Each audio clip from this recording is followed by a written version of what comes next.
নমস্কাৰ, মোৰ নাম মিল্টু চৰঙৈ আৰু আপোনালোক মোৰ ইউটিউব চেনেললৈ স্বাগতম জনাইছোঁ। এতিয়া আমি সংখ্যা প্ৰণালীৰ 1.4টো আৰম্ভ কৰিব লৈছোঁ। আৰু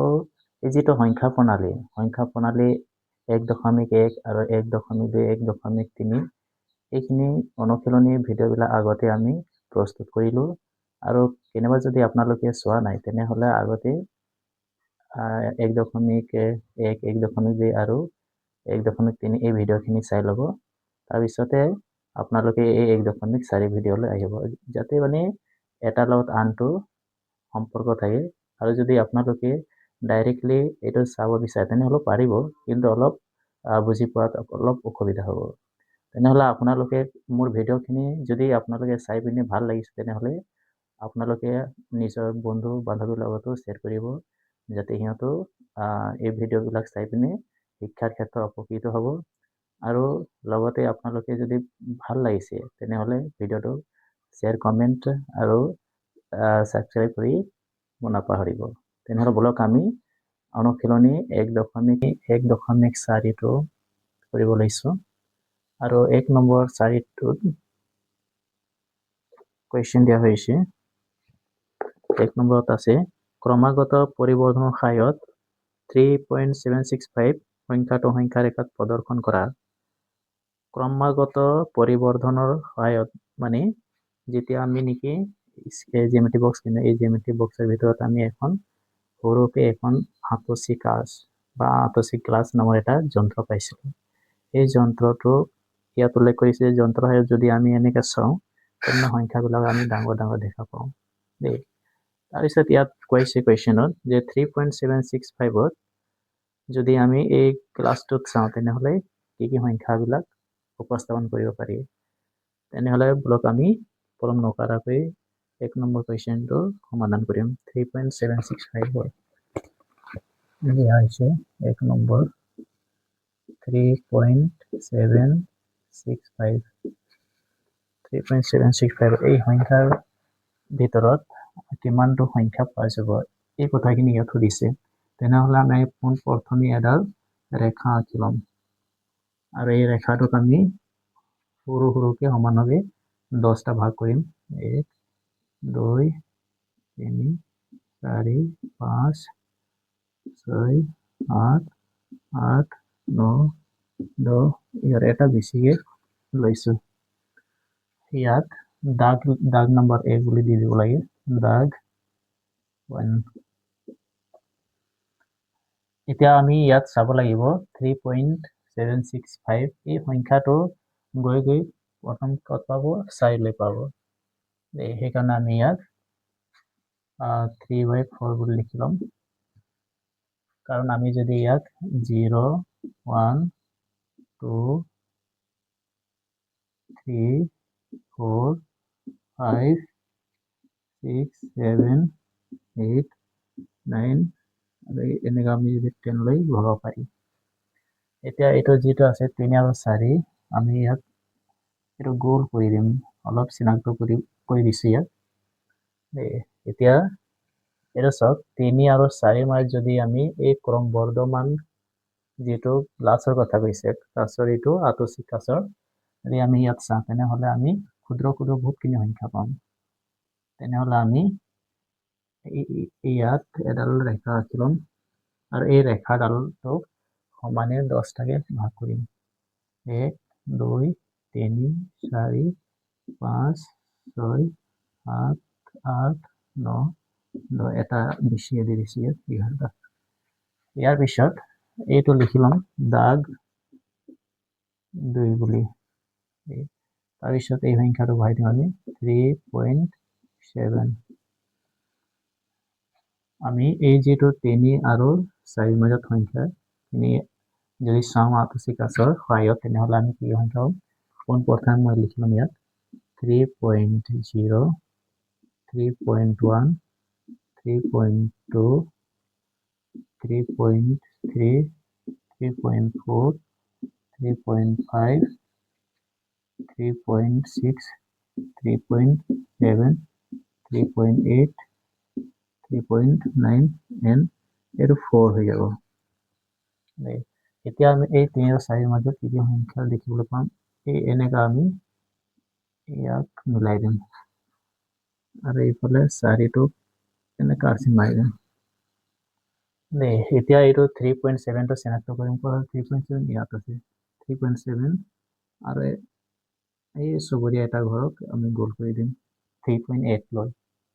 এতিয়া চাব লাগিব 3.7 আৰু 3.8 ৰ মাজত কি কি সংখ্যা সোমাই আছে আমি এই যেটো ক্ৰম বৰ্ধমান গ্লাছৰ কথা কৈছে এই গ্লাছটোত আমি যদি চাওঁ তেনেহলে বহুতখিনি আমি সংখ্যা উপস্থাপন কৰিব পাৰি তেনেহলে আৰু এডাল আমি ৰেখাৰ সহায়ত ইয়াক চিনাক্ত কৰিব পাৰি আৰু এই ৰেখাৰ ডালৰ ওপৰত আমি সমানভাৱে ইয়াতো 11টাকে আমি সংখ্যা লৈ ল'ম 1 2 3 4 5 6 7 8 9 আৰু এটা লৈ ল'ম ইয়াত কৈছে 3.7 আৰু 3.8 ৰ মাজত আমি সংখ্যা উপস্থাপন কৰিব লাগে এইটো দাগ নম্বৰ 3 দিব লাগে 3 তাৰপিছত এইটো যেটো আছে 3.7 টো ললো 3.7 এতিয়া 3.76 ল'ব লাগে 3.76 ললো এতিয়া এই সংখ্যাখিনি উপস্থাপন কৰি দিব লাগে যেটো নেকি আমি এইটো চাও 3.7 আৰু 3.8 আমি বহাব পাৰি 3.70 বহাব পাৰি 3.71 বহাব পাৰি 3.72 3.73 3.74 3.75 3.76 3.77 3.78 3.79 ইয়াত পিয়ৰ 3.80 হ'ব 79 পিছত 80 হ'ব আৰু ইয়াত আমি এনেকা ৰেখাৰ সহায়ত ইয়াক মিলাই দিম এইফালে যাব আৰু এইটো এনেকা চিনৰে উপস্থাপন কৰি দিম এতিয়া এই যেটো 3.76 কৰা আছে এটা এতিয়া চিনাক্ত কৰিবলৈ এইটো ইয়াত পালো আমি 3.76 আৰু ইয়াৰ এটা ওচৰ চুবুৰীয়া ঘৰটোক আমি ৰাউন্ড কৰি দিম এতিয়া এই 3.76 আৰু 3.77 ৰ মাজত আমি এই যেটো আতচি ক্লাছৰ সহায়ত যদি আমি চাওঁ তেনেহলে এই যেটো গ্যাপ আছে খালি ঘৰ ভিতৰত আমি বহুতখিনি সংখ্যা চাবলৈ পাম তেনেহলে আমি আৰু এডাল ৰেখাৰ সহায়ত উপস্থাপন কৰি সংখ্যাবিলাকক এইটো দাগ নম্বৰ 4 দিম এতিয়া এইটো নম্বৰ আহিব 3.765 এনসাৰটো শেষ হ'বলগীয়া হৈছে এতিয়া ইয়াকো আমি সৰুকৈ 10টাকে ভাগ কৰিম 2 3 4 5 6 7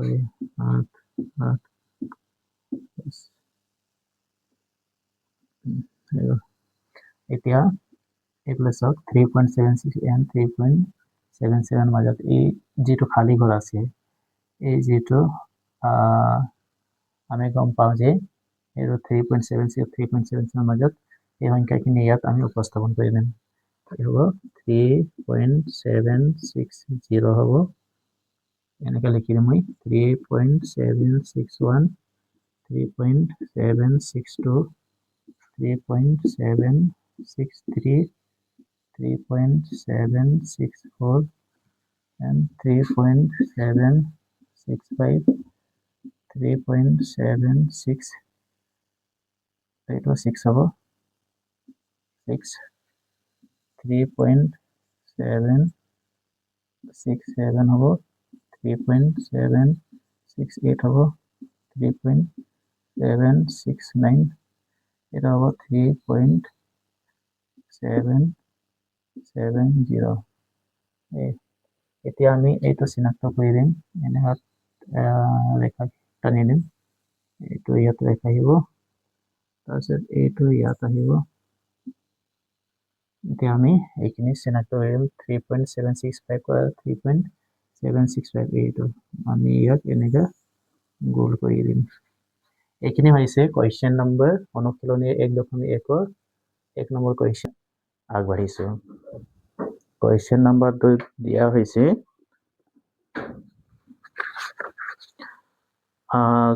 4.26 ওপৰত বাৰ চিন দিয়া হৈছে সংখ্যাটো চতুৰ্থ দশমিক স্থানলৈ সংখ্যা ৰেখাত প্ৰদৰ্শন কৰা ইয়াত যেটো আতসিক আছ এই আতসিক আছ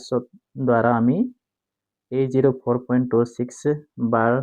চিন আছে এই সংখ্যাটো উপস্থাপন কৰিব কৈছে সংখ্যা ৰেখাত তেনেহলে আমি এই 2 নম্বৰ কুৱেশ্যনটো এনসাৰ এতিয়া কৰিব ধৰিম 2 নম্বৰ কুৱেশ্যনটো মই পাতি লম 4.26 ৰ ওপৰত বাৰ আছে আমি যদি এই দশমিক পিছত চতুৰ্থ দশমিক স্থানলৈ সংখ্যাবিলাক মানে নিৰ্ণয় কৰিব কৈছে সেই কাৰণে আমি প্ৰথমে এইটো সংখ্যাটো যে গম পাওঁ যে দশমিকৰ পিছত দুটা সংখ্যা আছে আৰু এটা সংখ্যা বাৰ চিন আছে নহলে আমি ইয়াত এনেকৈ লিখিব পাৰি 4.26 ইয়াৰ ওপৰত এই দুটা সংখ্যাৰ ওপৰত বাৰ চিন দি দিম তাৰপিছত এইটো সংখ্যাটো এনেকৈ পাব 4.2626 এনেকা সংখ্যা যদি আমি পাওঁ তেনেহলে দশমিকৰ পিছত চতুৰ্থ সংখ্যাটো সংখ্যা ৰেখাত উপস্থাপন কৰিবলৈ আমাৰ অসুবিধা নহব এনেহলে আমি এই এডাল সংখ্যা ৰেখাৰ সহায়ত এই সংখ্যাখিনিক আমি বহাই ল'ব লাগিব এডাল সংখ্যা ৰেখা হয় আৰু এই সংখ্যা ৰেখাৰ ডালটোক সমানে 10 ভাগ কৰিব লাগে 10 ভাগ কৰি লম মই 1 2 3 4 5 6 7 8 9 10 আৰু এটা আমি 11টা আৰু ইয়াক আমি দাগ নম্বৰ 1 বুলি লিখিলাম দাগ 1 আৰু এই যেটো প্ৰথম সংখ্যাটো লম 4.2 এই সংখ্যাটোহে আমাক চিনাক্ত কৰিব কৈছে এই যেটো সংখ্যা ৰেখাত আছে সংখ্যা ৰেখাত আমি এই 4.2 সংখ্যাটো আমি চিনাক্ত কৰিব লাগে তেনেহলে আমি ইয়াত 4.0 লিখিলাম 4.1 লিখিলাম 4.2 4.3 4.4 4.5 4.6 4.7 4.8 4.9 and ইয়াত 5 আহিব কাৰণ 4.0 পিছত আমি 5 টোক লগ পাওঁ এইটো চাও এতিয়া 4.2 যেটো দিয়া আছে ইয়াত আমি এইটো ঠাইত পাইছো 4.2 আৰু আমি এই উচ্চ চবৰীয়া যেটো সংখ্যা আছে 4.3 মানে 4.2 ৰ আগত আমি 4.3 পাওঁ সেইকাৰণে দুটা সংখ্যাক আমি গুণ কৰি থম এইটো এতিয়া আমি 4.2 চিনাক্ত কৰিলো এতিয়া 4. ইয়ালৈ চাওঁ আমি 4.2 টো চিনাক্ত কৰিলে এতিয়া 4.262 এইটো 6 টো আমি এই সংখ্যা ৰেখাত চিনাক্ত কৰিব লাগে আমি ইয়াত দাগ 2 বুলি লিখি ল'ব লাগে এতিয়া 4.26 টো আমি চিনাক্ত কৰিব লাগে তেনেহলে এনেকৈ আৰু এডাল আমি সংখ্যা ৰেখা উপস্থাপন কৰিম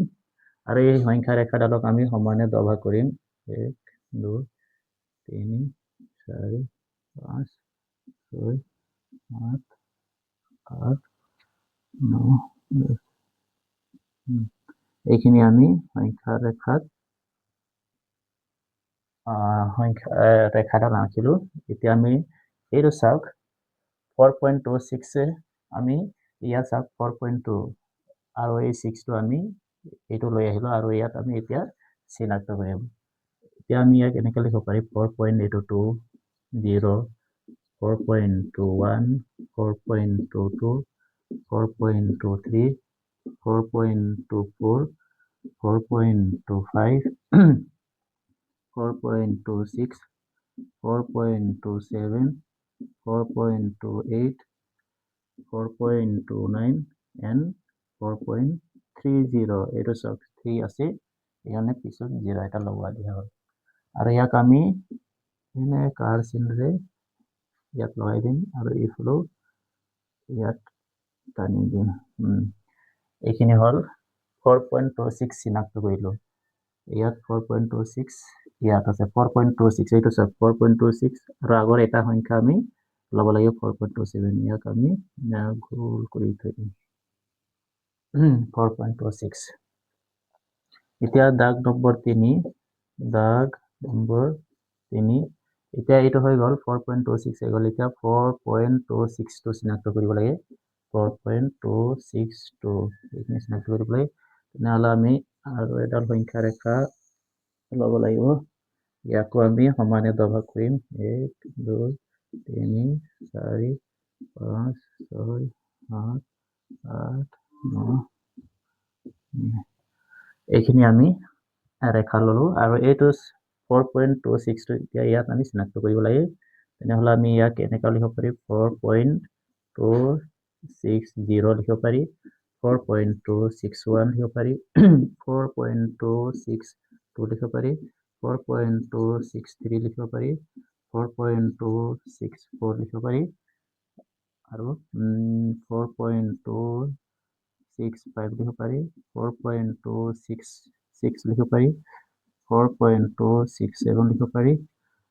4.268 4.269 and 4.270 হ'ব এতিয়া আমি ইয়াক এইফালে টানি দিওঁ 4.60 আৰু এইফালে 4.270 এনেকৈ আমি সংলগ্ন কৰিব পাৰি এতিয়া এইটো 4.262 আমি এই ৰেখাত ক'ত পাম এতিয়া 4.26 ইয়াত আছে 4.262 তেনেহ'লে আমি এই আগত যেনেকৈ কৰিছোঁ চুবুৰীয়া এটা সংখ্যা লৈছোঁ এই দুটা সংখ্যাক আমি